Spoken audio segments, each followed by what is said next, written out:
Right, boys, let's lock in. So how can you make your first 100k online? Now, the reason why I say 100k is because that's a lot of money.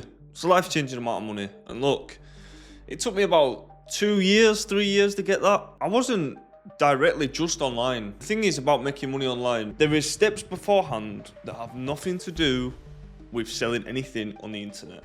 And this is what people just seem to brush over. What was important for me was getting myself in the right position to be able to start making money online. This is more like going over the theory, and this can be applied to any single business model. And I just want to start by saying, like, look, I'm not one of these finance YouTube bros that went to a private school. My dad was a millionaire.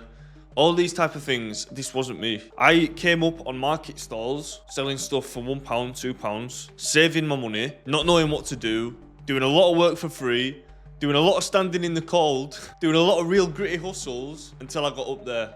Look, I'm not from a rich family. My family are from Bradford. If you're from the UK, you'll know about Bradford. If you're not from the UK, you should Google it. Not much going on, not much opportunity.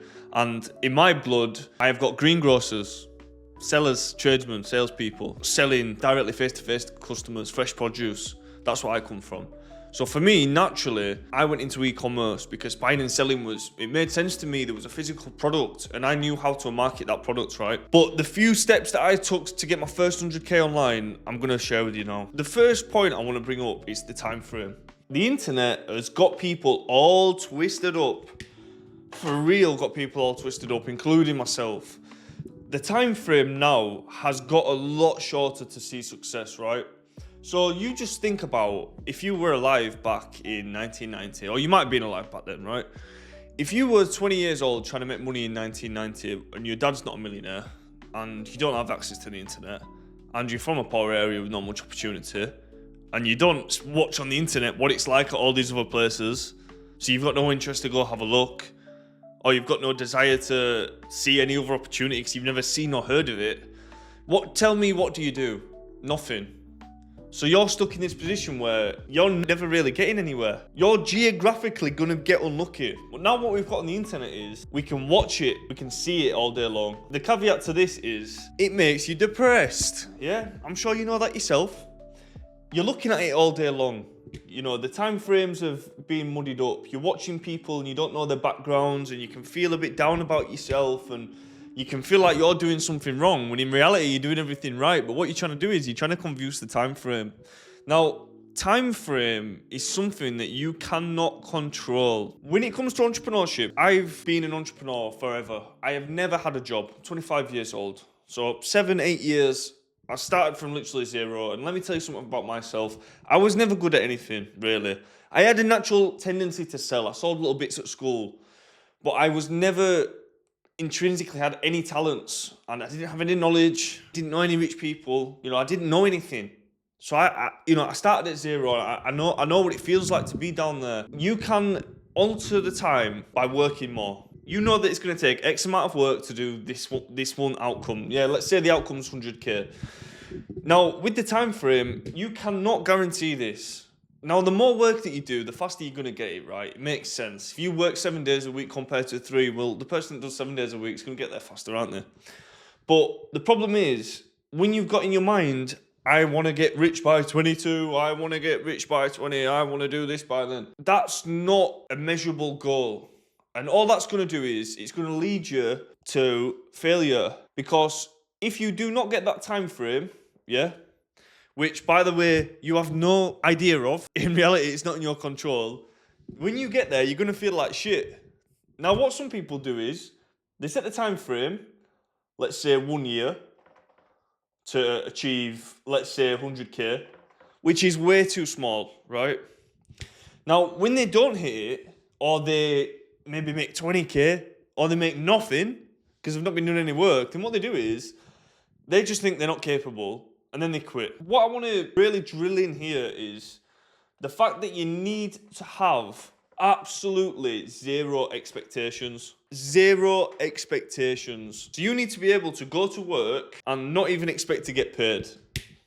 So what does that look like? Well, if you're trying to be a content creator, you can't be posting a YouTube video every day and expecting for it to go viral.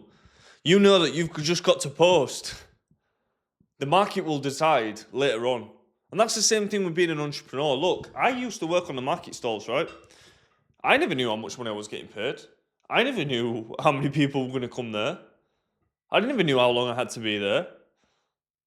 And look, I've been up and down the country. I used to do trade shows in person.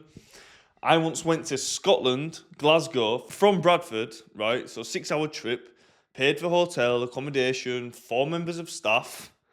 I paid for the table, I paid for all of this fuel, all of these expenses. I didn't make any money. Now, that's the caveat with entrepreneurship, right? You've got to have zero expectations. Now, the reason why that's worth the risk is because sometimes you can have more than you would get paid normally. But by having zero expectations, if you do have a negative day and you end up at zero, you're not expecting anything different. So really, you're expecting zero or more. Okay, and then when you hit more, it's just a bonus. But the zero expectation mindset is going to be the thing that saves you the most. Because believe me, make no mistake, to get to this point, you have to work a lot for free. You are not going to get paid. And look, sometimes you're going to do all the right things, work all the hours needed, do all the extra time, overtime, working smart, working hard, make the sacrifices, put the money down, produce good work, do everything by the book, do everything by good standards, and you're still not going to make anything. But that's the game of entrepreneurship. It's all about probabilities in this game. It's all about probabilities. So look, have zero expectations going in, because this is going to apply to any business model you're doing. You know, I did e-commerce, right? If you're going into e-commerce and you start testing products, you give it your absolute best, but you expect that product not to work. Because if it doesn't, then you just change to the next product and there's no emotion involved. But the emotions and feeling down about yourself and expecting this and not getting it, that's the thing that's going to throw you off the path. Okay, same with if you're doing SMMA and you're cold outreaching to clients. I expect them to say no, because that's what's going to give you the energy to be able to do it over and over and over and over again and fail and fail and fail and fail. That's part of the game. Now, employees do not have that. They go to work and they get paid set amount every single day, no matter what, all the time that they're working, unless obviously they get fired. But look, this is the difference between entrepreneurs and employees. If you're an entrepreneur, you've got to do a lot of work upfront for free. But that's cool because you also get paid more than you would get if you were trading your time for money. So this is the big thing. This is the big thing that you need to try and drill into yourself. Just have zero expectations. And when you have zero expectations and you are trying over and over and over again, I've been lucky enough to always be an entrepreneur, so I have this drilled into me. I don't expect anything ever. And it allows me to fail and fail and fail and fail over and over and over again. And that doesn't sound cool and it don't feel good, but that's part of the game and that's what you've got to do, right? The reason why we're having zero expectations is because we're trying to get to the point where we're in a good enough position to execute. Now, I am absolutely massive on positioning. Now, when I refer to positioning, I refer to getting in a good enough position to be able to start that online business and make your first 100K online. And this is applicable to any business model you're going into. So for me, for my first 100K, I've always sold physical products, right? And I didn't drop ship. Yeah, I didn't even know about dropshipping back when I started, right? But I was still in e-commerce, but I was selling physical products and I had to own the products. Now, my competitors had hundreds of thousands of pounds worth of stock. And me being this one kid on his own, I knew I was going up against a massive challenge. So what I had to do was absolutely get as much money together as I could. So what I did was I brought my expenses, personal expenses, all the way down. I spent all my time working, and all my time I was trading. That's a brain, by the way, to get the knowledge. So I quickly identified that I needed to save as much money as possible, and I needed the knowledge to go up against these guys. Now, by doing this, I saved as much cash as I could. I stopped wasting time watching Netflix, going out. I was now working on weekends, working on night times, working all the time.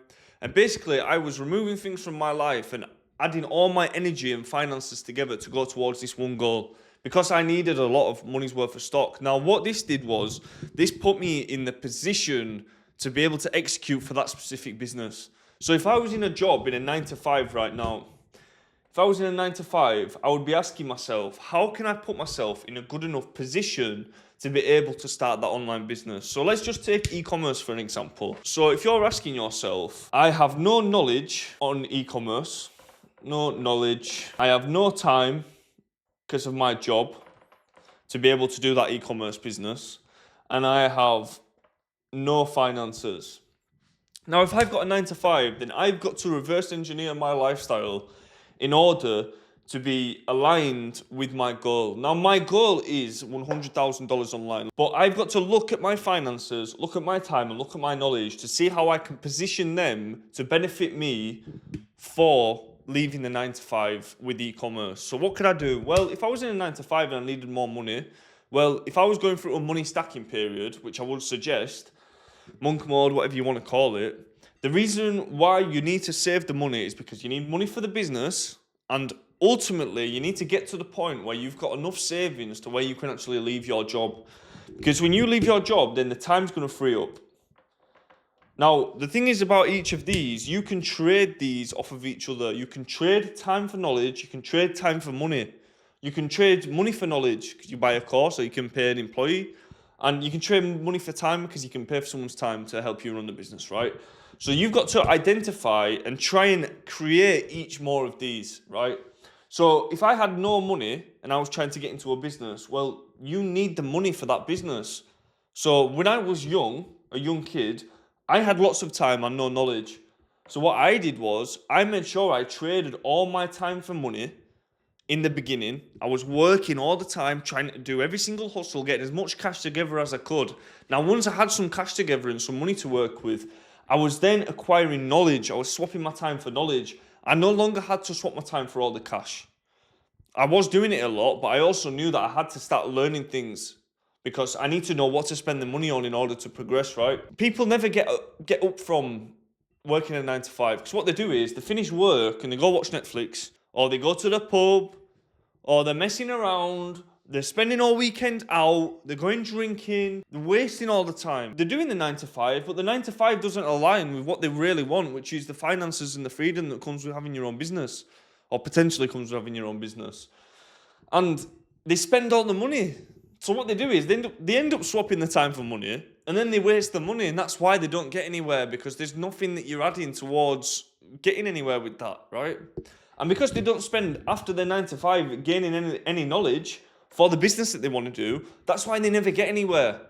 So by simply literally sitting down and looking at how much time do you have, how much money do you have, how much knowledge do you have, you can prioritize which one you need to leverage the most and find yourself in a good enough position to actually get into that business you want to do. Now for me, it's e-commerce. With e-commerce, you can take a product and you can sell it to the whole world, man. Like, it's a physical product. People see more value in that. So that's why, for me, that always made sense. And this is where my first 100K came from. When you understand this and you start leveraging each of these correctly and you start trying to acquire as much as possible and stop wasting each of them, that's where you're going to start seeing some real progress. And you're going to really start actually being able to look at what you've got and actually turn it into that business rather than just guessing or trying the business with too little money. Now we've done this and we have got ourselves in a good enough position. So let's just say you've started taking overtime at work for 6 months. You've started working weekends at a second job. And don't be saying to me, oh, 2 jobs sounds excessive. A life of slavery and 40 years of working for some boss that you don't like in a job that you hate, that's excessive. Yeah? No, having 2 jobs is not excessive. If you're going to cry about that, then this is not for you, my friend. This up here is not for you. So now we're in the position, right? We've stopped wasting time. We've stopped going out on weekends. I'm not saying you've got to do this forever, by the way, guys, but this is what you've got to do at the beginning.